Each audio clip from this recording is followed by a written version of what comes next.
Bear down, Chicago Bears. We will fight our way to victory. Doody, ba-doo, ba-doo. Welcome to the Daily Grind.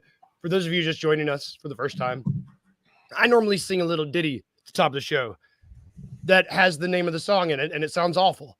That just sounded glorious and great and was the normal song.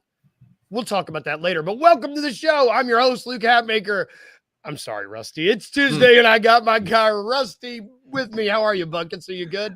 I'm good, man. You know, I told you before we got on air, I'm here to take my lumps. We're the first NFL team to ever lose to a quarterback wearing a purse, and so we're just you get what's coming to you, man. You know, it is what it is. But I am good. Happy to be here on Tube and Tuesday. We'll talk about it later because it was ugly. Everything I like, I almost don't feel good bragging about it because it was the nasty. It was just bad. But we're gonna start with Grizzlies stuff. Not really news per se, because there is no news. We're just trying to find stuff to talk about.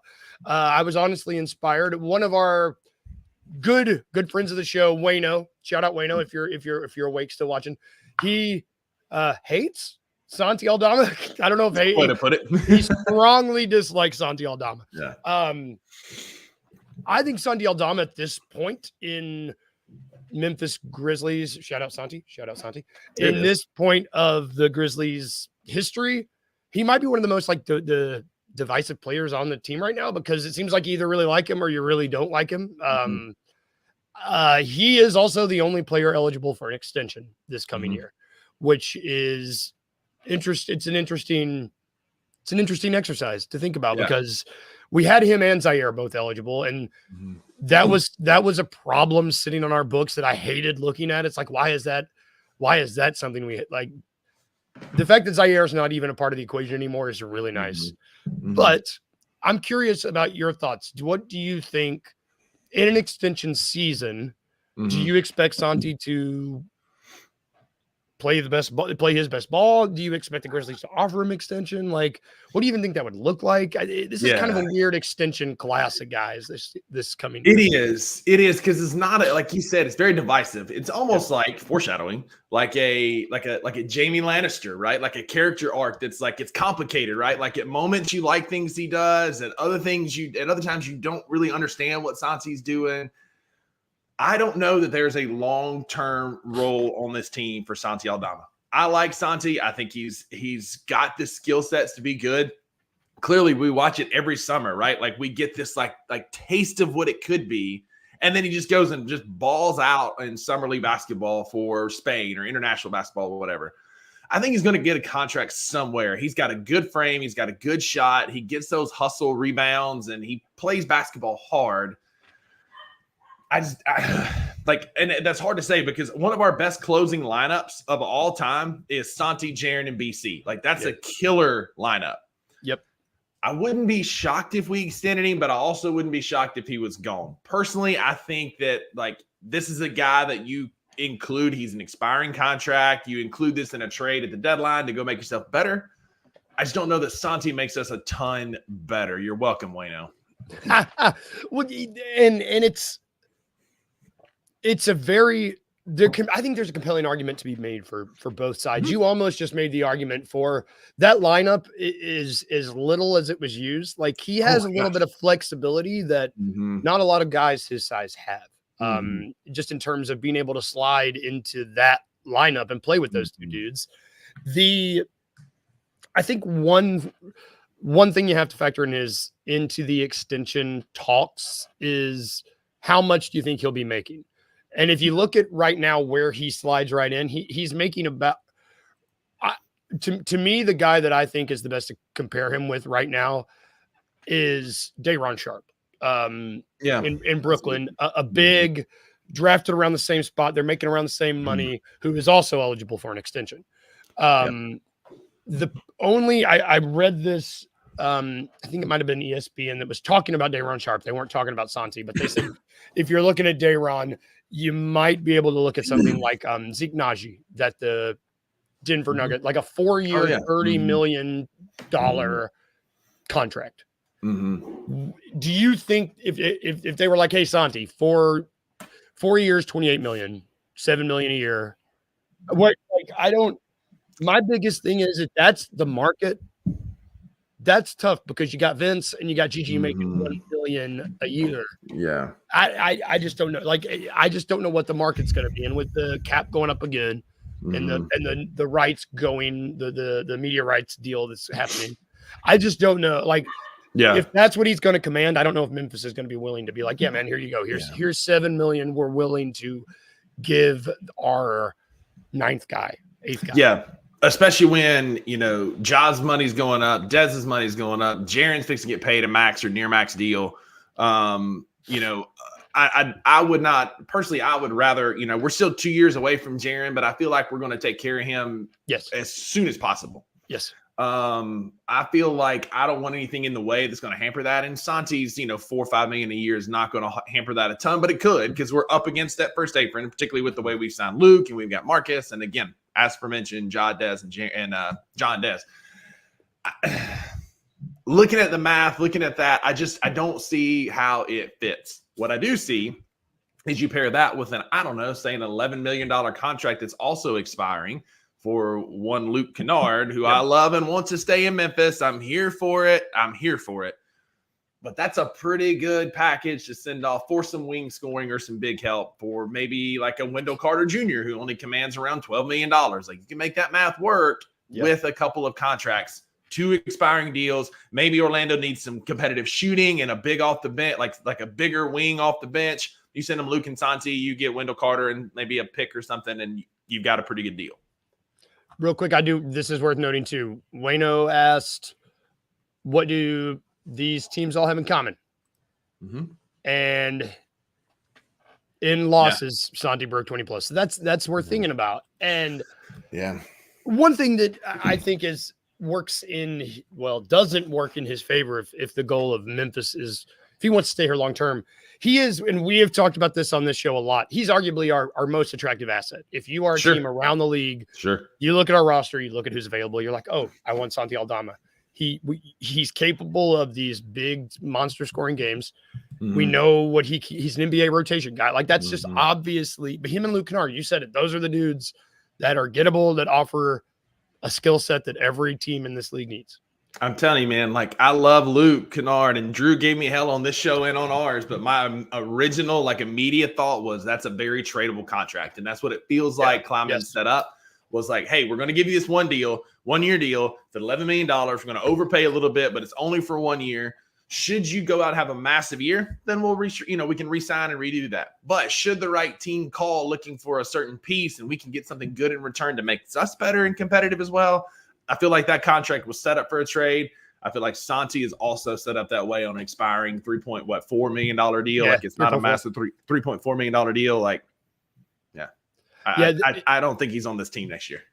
It's interesting. The Luke Kennard 1 year deal honestly makes, you got a lot of attractive packages now that you can really pair some stuff with. You can throw Jitty in there. You can throw Santi with Luke, and that's like a really solid salary. Yeah, pick back a solid salary. Even if you don't want to move Luke, you can combine Conchar and Santi, who have both proven to be, rotation players. Santi maybe a little bit more so because of size, but Jitty, man, if you're playing the Lakers consistently, Jitty's your guy. Throw him in there against the Lakers because he's going to meet AD at the rim and win at least twice. I mean, that's still a decent. That's $9 million, $10 million. Yeah, You're right. Yeah, I mean, that's a gettable. That feels like a good package. I don't know that there's a role in this team for Santi much anymore, because you got to think about whose minutes is he going to take, right? Yes, that's a good closing lineup, but what if we went, I don't know, Jaren, BC, Edie, and had BC kind of running like a big run lineup, right? Because BC plays like a true big. Yeah. But then teams have to account for 2 guys in the post, 2 defensive players in Edie and Jaren. Maybe that's the lineup that we get. Maybe when Gigi's back and healthy, then the lineup is Gigi, Jaren, and Edie. That's our closing lineup. I think, given what we've seen from Gigi Jackson Jr., I would much rather bet on him than on Santi, who's got a really mixed bag. He can be very hot and cold. Yeah. Well, and you remove Santi, you remove John Conchar, and you remove Luke Kennard. You still have, let's say when healthy, you still have Brandon Clark, Vince Williams Jr., and Gigi Jackson off your bench. I mean, that's it, man. You're good. That's a dynamic bench mob. Like you don't need to worry about these other three guys. You don't need to. That's still one of the best in the association. I mean, like you give me those guys, like you run out of lineup without those three guys. You run out of lineup of like Marcus at 1, Dez at 2, or Vince at 2, Marcus 1, Vince 2, GG 3, Jaron or BC 4. Edie at 5, Jared at 5. If you want to go small ball, like that's a tough second quarter lineup, man. And like, we've seen it so many times, like when Ja goes out of the game, the other team makes a big run and that kind of thing. Like, I don't know that we're going to have a lot of those games this year just because of how deep our bench is, even without Santi and Luke. Like we've got a deep, solid bench, or at least second unit, second rotation. I just don't know that there's a huge role for Santi this next year. Maybe early on while Gigi's hurt, but when Gigi comes back from this foot injury, I think we're going to see like a massive shift in Santi shipped out at the deadline. I almost feel bad for him because it's like, oh man, Gigi got hurt, buddy. He's due right before the deadline. It's like, oh man, like the writing's on the wall. If you're paying attention, like the writing's on the wall. Yes, it is. It is on the wall. And man, I was going to try to transition to football, but it left me. I'm just excited football's back. I'm excited, dude. We're going to talk about the NFL now. Week 1, I thought was pretty good.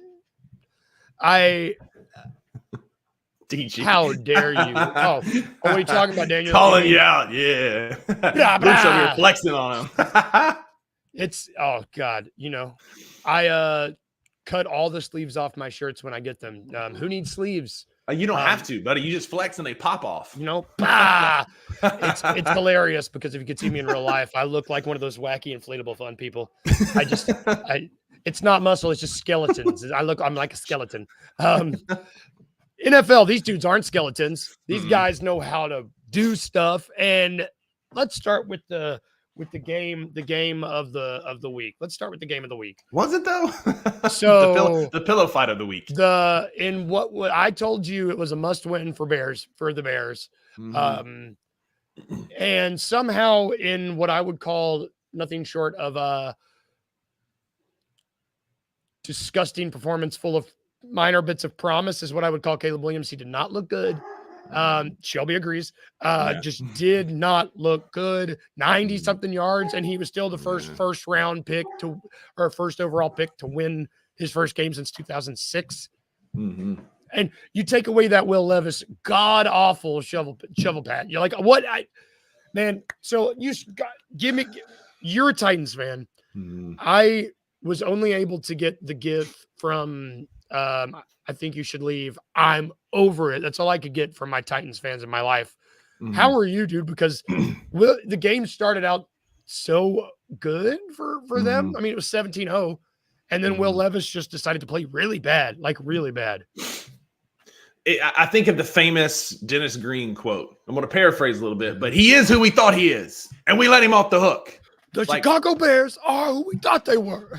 Like Will Levis was this bad in college. Like I watched this dude at Kentucky for a couple years, man. He makes boneheaded decisions like that. He thinks he's Brett Favre with a Daniel Jones arm. Like the guy cannot hit targets. He had a good couple open drives because Tony Pollard was gashing the Bears defense, big run after big run. And like, I hope in my heart of hearts that Will Levis is just like a gap fill, that we're going to go after a veteran. We're going to do something different. I don't know. Will Levis is not it, man. Again, this is the same guy at Kentucky. I watched him make same boneheaded decisions. Bro, you're down. Eat the sack. Why are you lobbing that ball out in the middle of nowhere? Just has eat the sack. 3 defenders. And then you're going to come up and like sports becomes art, right? And he's just holding his head like, now you're officially the gift of, it's like a gift of Monday, right? Yep. How do you the Titans finished week 1 as the number 1 defense in the NFL, gave up 148 yards of total offense. Caleb Williams' QBR was like 25.6, 9 for 19. He was bad. Nothing about him impressed me. The number 1 defense in the league, but yet we're up 17-0, had the best defense on Sunday and gave up 24 unanswered on a fluky block punt and a pick 6. And a couple field goals, and you lose a freaking game, man. Like I thought we were past some of this. I thought we had, we got rid of John Robinson. They moved on from Braves to try and fix some of this, and it's the same issues. And the most concerning thing, and I'll shut up about Will Levis because I'm fired up about this, is like he looked worse than his rookie year with a better O-line and better weapons outside of Derrick Henry. We're not going to talk about the fact that Tony Pollard has more rushing yards this season so far than Derrick Henry. Is what it is. Got him on the fantasy team. Missed the king. Hey, sidebar, your boy went 3-0 this weekend in fantasy. We're going to talk about that. We'll talk about fantasy at the end because I will talk to you about it too. Okay. Yeah. But like he looked worse with a better offense around him, and that's very concerning. Yeah, and it's pretty bad when I think that interception is a great example because everyone saw my mother. I was watching thinking of my mother. She saw that was a bad pass. Like it was just, I know that he's in it. I know that he's on the field and we're not, but like there's no jersey around him there's no Tennessee jerseys. It's like that sort of lack of field vision and just lack of awareness of of game awareness. It's just, that's the kind of stuff that you just can't have at the you can appreciate this position. It was like the 06 Bears, right? Like the Super Bowl team, right? Like all Rex Grossman didn't have to do was just don't lose the game and you're going to win. On Sunday, just don't lose the game. Defense is playing lights out, a la Caleb Williams also is awful. Defense is playing lights out and you're going to lose the game for us. Yes. Your buddy's talking about like, I'm over it. Like I was never on it. I've been anti-Will Levis since draft night, since the beginning. I've never been on his side. This is a terrible pick. We went from a bad quarterback in Malik Willis to worse than Will Levis. I'm not even over it, dude. I'm just like it's week one and I'm already dejected. Last thing we'll say on this game, people, I know we're probably bored. Yeah. You said it really well. When the goal of the game, when the goal for the quarterback is to not be the reason you lose, and that's all their job is. Yeah. And then the guy that has a year of experience under his belt goes out there and loses the first team, and the rookie in his first start doesn't. It's like, come on, bro. Like, come on. I mean, that's it, man. That's it. But, it was a kooky day of football. You had the Patriots upsetting the Bengals. Joe Burrow didn't look very good. The Steelers, beating the Falcons. Kirk Cousins did not look the same, man. Like, I was watching a video this morning when I was getting ready for the gym, just like he had no push off of that Achilles foot. He doesn't trust it yet. He looks old for the first time. Like, I saw like the real winner of week one is Michael Penix Jr. because Kirk Cousins did not look like his old self. Broncos Seahawks pillow fight. But that game last night, dude, even without Christian McCaffrey, the 49ers just put the Jets in a headlock and just noogied them all night. Dude, like it was not even competitive. Everybody says Super Bowl hangover is real. The Niners were like, young Aaron, it's cute. You like to come back and play the football. And it's like, it was just, thank God we'll talk fantasy. I needed Garrett Wilson to have a not a bad game. He did. And it's just great when things happen and like when your fantasy team can do really well, but the team you like in real life can still do bad. Like the Bears won. Tony Pollard did good. It's like that kind of stuff is great. The stuff, there was so much stuff happening before kickoff even happened on Sunday too, which was wild between the Tyreek Hill, the detainment in Florida, between the Dak Prescott becoming the highest paid quarterback. He'll stay, baby. Yep. And I don't think he pooped his pants. Nope. I got you back. He didn't. Thank you. He didn't. It was mud. Just mud. Just a little bit of mud. It gets a little wet down there. We get it. What else? There was another bit of news, right? Oh, and Russell Wilson out there. They had just inactive minutes before the game. But fully dressed. Fully dressed. It's like awkward. And then Justin Fields goes out there and doesn't lose in the game. He doesn't suck. I mean, he wasn't great, but he didn't suck. So fantasy football for me was good this weekend. Went 3-0. My family league, Drew's league, and my work league. In Drew's league, I won 132-85. Massive game from Aaron Jones. What a good situation for him in Minnesota. Like, he looked good, ran the ball well. Lamar Jackson. But hey, I got shit on draft night. It's one game. I get it. But I took Saquon Barkley in the first round because late in the first round, I was like pick number 7. I liked him behind that Philly O-line, and all he did was prove me right, man. He was a workhorse on some bad Giants team. You give him a good O-line with a good quarterback and weapons around him. He goes off for 3 total touchdowns, a receiving and 2 rushing. Just a massive game from Saquon. Merck with the mouthpiece off to a good start. Woo! I won as well. I was like 130 something to blah blah blah. I beat the buckets off this guy. My guy, because I had a guy that everybody gave me shit for too. And I was like, guys, I don't care. Puka Nacua probably was good last year. I drafted him in the 8th round. Cooper Kupp, baby. Cooper Kupp is back. I got Cooper Kupp. I might have reached. I got him in the 5th round, but I was like, this guy is going to go off. He is ready. He's playing mean. I thought, and he got me 30 plus points. I mean, he was the reason I needed 40 points between my 2 receivers, Garrett Wilson and Cooper Kupp, to win, and I got it. It was great. Yeah. I needed, like in my work league, I needed at least 10 from Brees Hall, and he got me 17 for me to win by 4. So, I mean, I was happy, man. Give it to me. We're going to get a little look ahead. We're going to talk more NFL. Thursday, we'll probably look ahead. This is worth noting because on that Friday game, Jordan Love got hurt and Malik Willis got traded, I think, the week before to the Green Bay. Like this sucks. It's your time to shine, buddy. And if you want to feel poor, Dak Prescott's making $1.1 million per week of the calendar year. Yeah, the just for reference, hashtag State to Sundays, Mississippi State has the highest paid defensive player and the highest paid offensive player in the NFL. Chris Jones, Dak Prescott. Oh.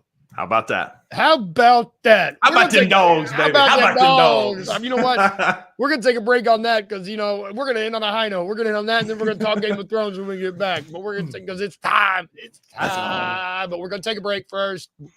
Take a break after the break. It's Game of Thrones time, y'all. I know that's what y'all are waiting for right after this break. One of the questions as far as my writings for the Wizards was, what's going to happen with Tyus Jones? And I kind of was able to narrow it down. He had 3 teams that he was primarily looking at, and that were the Memphis Grizzlies, the Phoenix Suns, and the Atlanta Hawks. From my understanding, Memphis they offered him more money. Memphis offer was somewhere around $5 to $6 million, but they wouldn't have given him an opportunity to start. And I believe that was something that was really important for him. I'm not saying that what you're saying isn't true, but I don't think the Grizzlies actually made a serious run at Tyus Jones. And at that number, I don't even consider that serious. You know what I mean? A lot of people in Memphis didn't really want to believe that the Grizzlies were interested in Tyus Jones. And I think a lot of, from what I saw on the internet, a lot of that has to do with you guys' expectation of what Scottie Pippen Jr. is going to be. The Memphis Grizzlies very much like Scottie Pippen Jr., but I'm also here to tell you they went out and tried to get a backup point guard. Tune in to The Anthony Sane Show, Wednesdays and Fridays at 12 p.m. weekly on the Bluff City Media YouTube channel.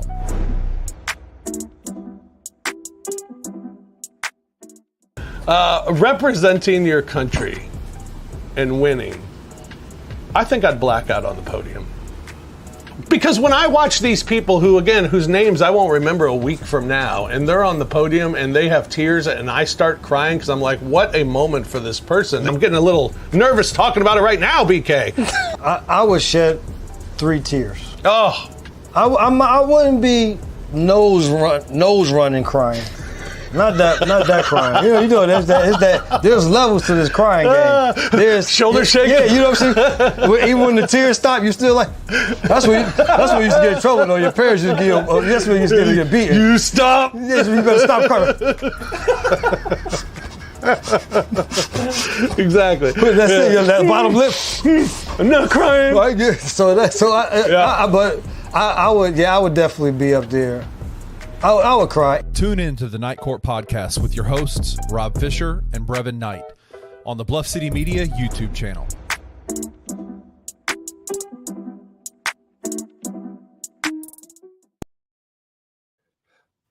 Welcome back to the Daily Grind, friends. Shout out Brev. I know he's a Giants fan, and good Lord, they might be the worst team in the NFL. They looked bad. Not only did they look bad on the field, they looked bad. Those uniforms were atrocious. They didn't look like, some of them looked like they weren't even wearing pants. It was like same skin. It was awful. I like some gross uniforms. Like I'm here for some of the weird ones, but like, good Lord, that was bad. They looked like the team the longest yard plays in jail or something. It looked weird. It's awful. Awful. But BluffCityMedia.co, check all the shows out. Night Court. Anthony Sane Show. $2 Sports Show is going to be later this week. It's going to be good. It's going to be good. Got a special treat, especially for the fans of the Daily Grind. Check it out. Check it out. But come on, back to our show. It's the day we've all been waiting for. It's the day we've all been waiting for. Me, Uncle Buck, the viewers at home. I'm not even going to tell you what I watched because I just want to hear what you watched. I watched movies. Give me your Game of Thrones update, brother. It's Tube Tuesdays, ReTube. But for the past summer, it's been Game of Thrones, and you finished it.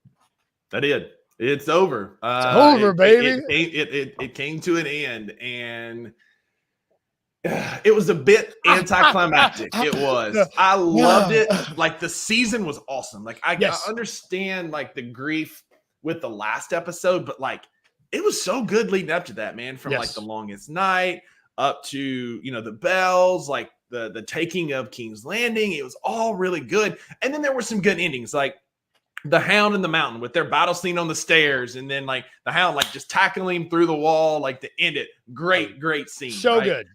Arya, man, watching her like navigate through King's Landing, I just knew at any moment like something's going to happen to her, and it felt like she died like 4 times, but turns out she ain't died all day, and so we were able to get out of King's Landing. I thought it was good. Like Tyrion, I told Maggie, I was like, if Tyrion gets killed, I'm gonna be upset. That's the one. Upset. That was the one. I would have been real upset. Yep. But it was dark for a few minutes there when he was locked in prison, and Jon Snow was talking to him, and he's like, or Aegon Targaryen, as I should say, was talking to him. Dany's end. I get it. Like she was clearly showing like signs of being just like her dad. Like she completely lost touch when the bells were ringing. She snarled and just laid waste to the city. She fulfilled her dad. When Jaime Lannister killed her dad, he was saying burn them all, and that's exactly what she was doing. And then Jon Snow took care of it. The 2 beefs I have. Cersei deserves such a different death than that. She got off so easy. I agree. There's like Ramsay Bolton, and then there's Cersei, and then there's Joffrey for like evil people, and she got off so light, man. I was upset about that. Like, really? I got thoughts. I think that that's one part where because he hasn't finished the books yet because he hates us. I think that because in the books there's so much foreshadowing that Tyrion is. I believe there's a lot of foreshadowing that. I think Jaime should have killed her. Yes. I think having them, that's one problem. The Cersei Jaime ending where they're like dying in each other's arms. I was just like, I didn't like that because you mentioned Jaime earlier. Jaime might be the best character on the show from his whole arc. And it's like, man, don't go back to King's Landing. Yeah. And because I agree, Cersei deserved the worst. She got her young son killed. She's the reason like Tommen, who didn't do anything, jumped off of the top of the thing. Friggin' like Red Keep. Yes. And then just to get just smashed by falling bricks, like get out of here. Miss me with that. I agree. Like if Jaime was going back, it should have been for him to be the one to end Cersei. Yes. And then, whatever else happened. And then like I get it, like Bran being king, but like I don't like it. Like he's the 3-eyed raven. He should be like the hand or the advisor to the king. There were so many better options. Jon Snow has a rightful claim. Tyrion could have been the freaking king. Tyrion would have been a great king. Like there's so many other directions it could have came. It just felt like they were just running out of money, running out of time. They're like, I don't know, you're king, and they give it to Bran, and it's just like. And he was, I don't know, man. I just think that like it could have been so much better. Now, like his counsel is great, right? You've got freaking Bronn as master of coin. That was something I didn't see. Awesome. Tyrion as hand. You've got Brienne there. Like what a great like counsel there, right? But and the last thing I'll say, it's super unrealistic that he's just going to be like, yes, sons of the North can be free. We're the ruler of the 6 kingdoms. Well, as soon as these other 6 kingdoms get enough army built back up, they're going to fight for independence too. So all it's done is set up for turmoil, civil war, and no peace. Yep. I think the show would have been any issues I had with it. I just wish there would have been 2 more episodes because I think you said they ran. I don't know why they kept the season so short because it feels like they ran out of time. I think if there were 2 more episodes for them to be like, here's why we went with Bran. And here's why Jaime goes back. I just would have been like, okay. Yeah. I just because it just feels like you get back to King. Because I think like we mentioned last week, I think it like peaks almost with the long night. Yeah. Like that's so epic and so intense. And you're like, man, what's gonna follow the Night King? And then there's really It's Danny who's intense, but then it's like there's nothing really after that. It's just kind of like I agree. They should have ended it with the Bells episode where Danny is laying waste to the city. John should have went and killed her that episode. They should have left it with we're going to be searching for our king, and then just kind of leave it open ended. I think more than how they ended it. I think that like if they were going to end like that would have made sense. Like middle of the battle, John comes up to Danny and like, what are you doing? And then like ends it. You know what I mean? And then like I feel like that would even leaving it on a cliffhanger would have been a much better ending than what we got. Yeah, well, and I don't know if they're going through with it, but I know they're leaving it open for a sequel. Like I think there's a Jon Snow with the Wildlings sequel coming. I'm like, bro, I don't need that. I love you just give me the ending where Jon Snow goes off and he's happy with Tormund. I'm cool. I don't need that show. His story is complete. It's happy. That's what, and I told her, like Maggie was asking me, like, what do you think is going to happen? I'm like, the only thing that'll make John happy is if he's north of the wall with the wildlings, and that's what worked out. I love that part. That part I was all here for. Like, it could have been Sansa. It could have been Tyrion. It could have been Robert Baratheon's son. Like, there was a bunch of better options than Bran. Like, I felt like how they were leading Bran up, being just so like, whatever. Like, I feel like in real life, somebody would have been like, Bran, it's you, and he would have been like, no, it can't be me. Yes, and then and somebody else would have got it. Like that was good. I just don't understand. Thanks, man. I just don't see the three-eyed raven being the king. I may be wrong, but I just like to me conceptually he should be the hand or the maester. Again, talk about great characters. Samuel Tarly, what an awesome character arc for him. But Bran should have been in that role. And then again, I will die on the hill that Tyrion, they should have said, no, Tyrion, it's you. Because he has seen good kings. He's seen bad queens and all this kind of stuff. He's ruled. Like he understands kind of what it looks like. To me personally, the best ending would have been Bran saying, no, it can't be me. It must be Tyrion. And then boom, you do this. I want this character. You do this all the time. The last three-eyed raven thought his gifts were so sacred that he went above the north of the wall and lived in a tree. In a freaking tree. And we gave the new three-eyed raven. We're like, let's put him in the most dangerous position in all of Westeros. It's kind of dumb. It is because he had said you were even Sam says you're like the memory of all men. Then why is he king? Because again, he made the North independent. He has set himself up for civil war and assassination.